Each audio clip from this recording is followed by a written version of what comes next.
Welcome to The Explainer.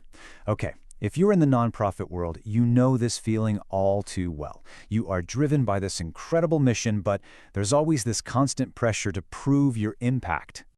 Right? You're out there doing the actual work, serving your community, but the funders, the board, they all want proof, and that often leads to this frustrating, constant battle with data, where you feel like you're spending more time trying to prove the work happened than actually doing the work.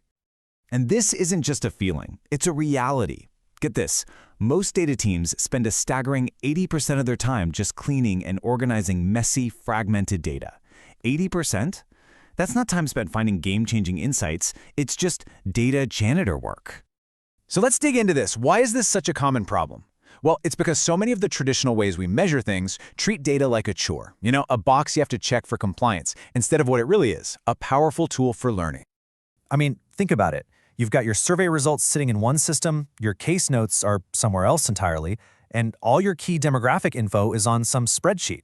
By the time you try to mash it all together for a report, the information is already old, it's full of holes, and honestly, it's pretty much useless for making smart, timely decisions about your programs.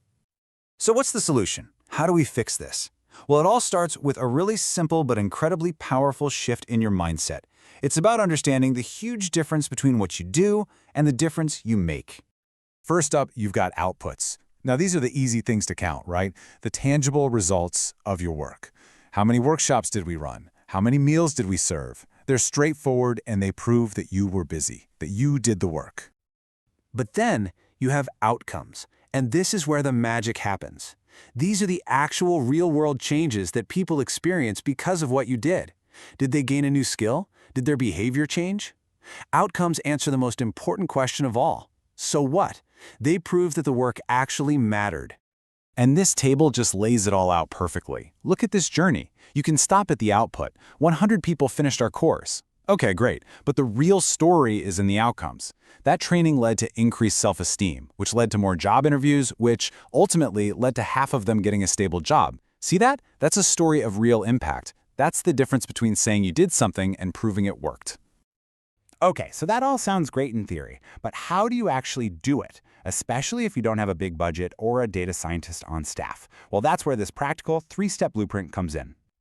We're going to break this whole process down into 3 manageable stages. First, you map it. Then, you measure it. And finally, you master. Step 1 is all about creating your roadmap. And you do this with a tool called a logic model. Now, don't let the name scare you off. It's really just a simple visual chart that connects the dots. An if-then map. If we have these resources and do these activities, then we expect to see these outcomes. Super simple. And by the way, it's something a lot of funders are asking to see these days. All right, step 2, measure it. And the key here isn't getting lost in big data. No, the goal is good enough data. And that means blending 2 types of information. You've got your quantitative data, the numbers, the what, with your qualitative data, the stories, the why. The numbers tell you what changed, the stories tell you how it changed. You need both. And here's the best part. You don't need some fancy, expensive software to pull this off. You can build an incredibly powerful system using free tools you probably already use. Google Forms is amazing for surveys. It's totally free with unlimited responses. All that data pipes directly into Google Sheets, and from there you can use Google Looker Studio to create these beautiful real-time dashboards, all for free. Okay, which brings us to the final and maybe the most important step, master it. This is where you take all that data you've collected and turn it into a story that actually moves people. Because a picture really is worth 1,000 spreadsheets, right? Take a look at this. It's a super simple bar chart from a nonprofit called Note in the Pocket. And just by coloring one bar differently, they instantly draw your eye to their single biggest need, women's clothing. This isn't just a chart, it's a clear, powerful call to action. And here's another brilliant example. This line chart tracks requests over time, and look, there's this massive spike right around August when kids are going back to school. Now the nonprofit can go to their corporate partners with more than just an ask. They can go with a data-backed strategy. If you host your clothing drive in July, you will make the biggest possible impact for these families. That is powerful. Okay, so this is where the rubber meets the road. This is where all that mapping and measuring pays off, big time. It's about turning data from a chore into your #1 fundraising tool. And a really effective way to do this is to shift from making a standard annual report to an impact report. See, an annual report is all about accountability. It answers, how did we spend the money? But an impact report is built for fundraising. It's laser-focused on answering the one question every single donor is really asking: what difference did my money make? I mean, think about a line you've probably seen a million times. It's a fact, an output. And it's fine, but it doesn't really inspire anyone, does it? It lacks the story. But now watch what happens when we reframe it. You start with that same output, but then you add the outcome metric, the proof.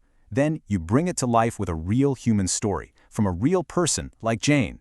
You combine the scale of the number with the soul of the story. And then, the most important part, you make the donor the hero. Because of you. Now that is a story that inspires giving. So at the end of the day, this isn't really about getting better at spreadsheets. It's about a fundamental shift in culture, from just proving you were busy to proving you made a real, tangible difference. So the question to leave you with is this: is your data just a burden you have to manage, or is it your most powerful story, just waiting to be told?